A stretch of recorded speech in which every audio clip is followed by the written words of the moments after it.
नमस्कार दोस्तों, स्वागत है आपका चिराग क्लासेज के ऑनलाइन यूट्यूब चैनल के ऊपर। तो फ्रेंड्स, कैसे हो आप लोग? आशा करता हूं आप सब बढ़िया होंगे। तो फ्रेंड्स, जैसा कि आप सभी को पता है, 20 फरवरी एसएससी कांस्टेबल जीडी भर्ती 2025 की थर्ड शिफ्ट यहां पर कंप्लीट हो चुकी है।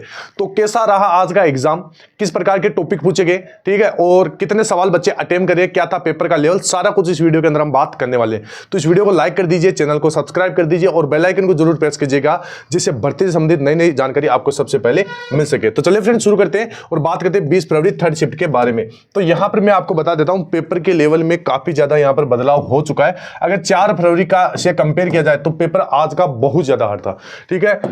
यहां पर मैं लिख देता हूं 20 फरवरी थर्ड शिफ्ट। तो यहां पर मैं आपको सबसे पहले पेपर के लेवल के बारे में बात कर लेते हैं। जैसे यहां पर आपके टोटल 80 सवाल होते हैं और एक सवाल 2 नंबर का है, तो यहां पर टोटल आपके 160 नंबर हो जाते हैं, ठीक है। तो यहां पर जैसे मैथ है, इसके बाद में रीजनिंग है, उसके बाद में आपका जैसे जीके है और यहां पर हिंदी है।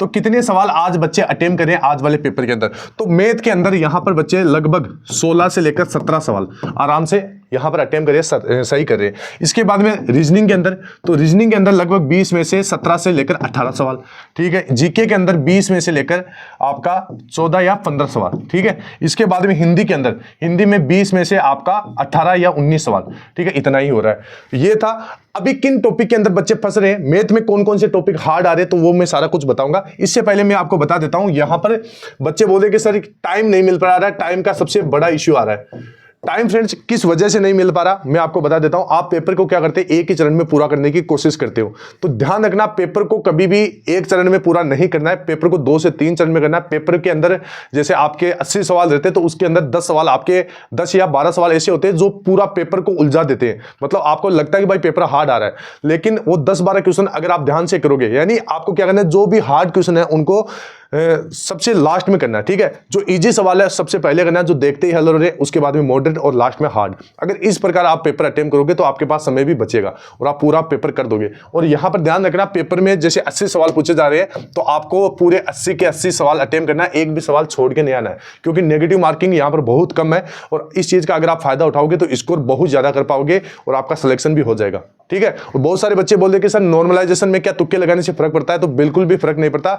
यहां पर एक्यूरेसी का नॉर्मलाइजेशन पे कोई फर्क नहीं पड़ता। नॉर्मलाइजेशन आपका जैसे पेपर के लेवल के ऊपर डिपेंड करता है। जैसे अगर आपका पेपर हार्ड है और आपने हार्ड सवाल ज्यादा अटेम्प्ट किए, तो आपका नॉर्मलाइजेशन में नंबर बढ़ेगा। अभी जो पेपर आ रहे हैं वो हार्ड ही आ रहे हैं, इनमें बच्चों को काफी अच्छा खासा फायदा मिलने वाला है, ठीक है। तो ये चीज आप ध्यान रखना, सारे सवाल आपको अटेम्प्ट करने हैं। अभी यहां पर हम बात कर लेते हैं सबसे पहले कि मैथ में कौन कौन से टॉपिक पूछे जा रहे हैं, ठीक है। रीजनिंग, जीके, जेएस और हिंदी के अंदर। तो यहां पर सबसे पहले मैं मैथ बताऊंगा, लास्ट में जीके का बारे में बताऊंगा, ठीक है। तो मैथ के अंदर मैथ है, इसके बाद में रीजनिंग है और इसके बाद में हिंदी है। तो मैथ के अंदर सबसे ज्यादा जो यहां पर आ रहा है क्षेत्र मिति के अंदर आपका एक सवाल बन रहा है और यही सवाल है जिसमें बच्चे फंस रहे हैं। क्षेत्र मिति का सूत्र बेस्ड सवाल है, ठीक है, ध्यान रखना। इसके बाद में यहां पर आपका अगला है टॉपिक चक्रवर्ती ब्याज। ध्यान रखना, चक्रवर्ती ब्याज से आपका 2 सवाल है, ठीक है। इसके बाद में साधारण ब्याज से आपका कितना सवाल? 1 सवाल है। इसके बाद में जो सरलीकरण है, सरलीकरण से आपका 1 सवाल है। सरलीकरण से आपका 1 सवाल है।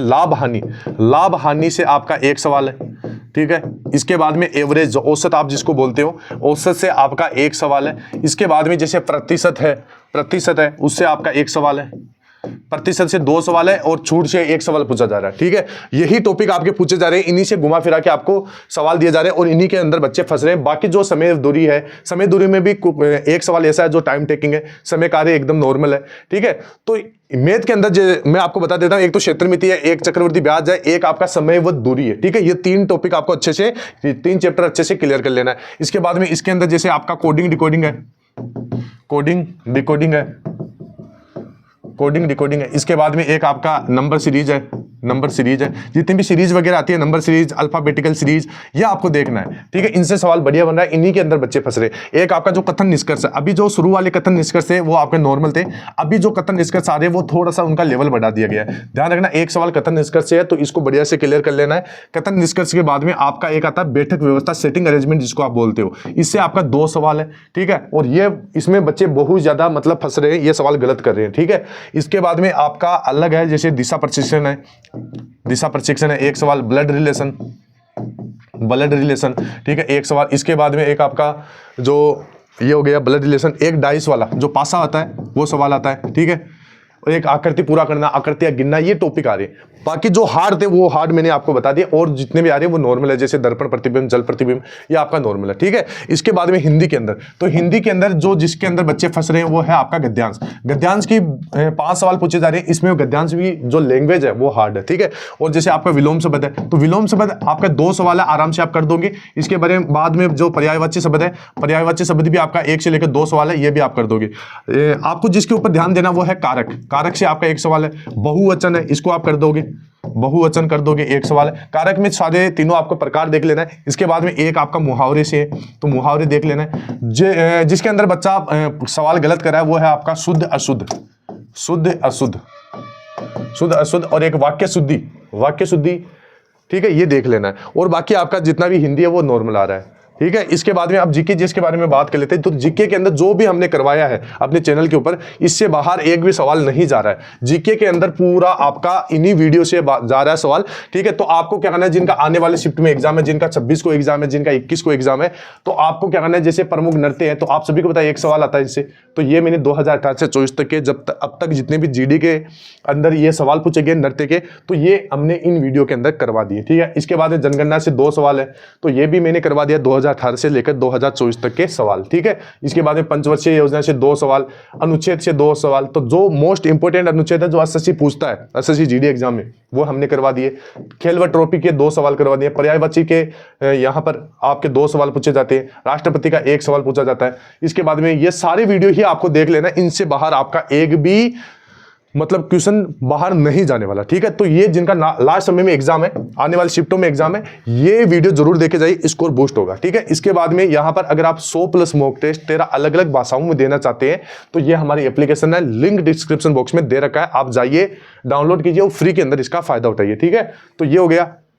और जिनका आने वाले शिफ्टों में एग्जाम है, बिल्कुल घबराए नहीं, जितना भी आपने पढ़ा है वो बहुत बढ़िया पढ़ा है, आराम से जाइए और डिमोटिवेट नहीं होना है, फालतू में की बातों में आपको ध्यान नहीं देना है, ठीक है। तो फ्रेंड्स, आई होप वीडियो अच्छा लगा होगा। फिर मिलते हैं नेक्स्ट वीडियो के अंदर, तब तक के लिए जय हिंद, जय भारत, वंदे मातरम।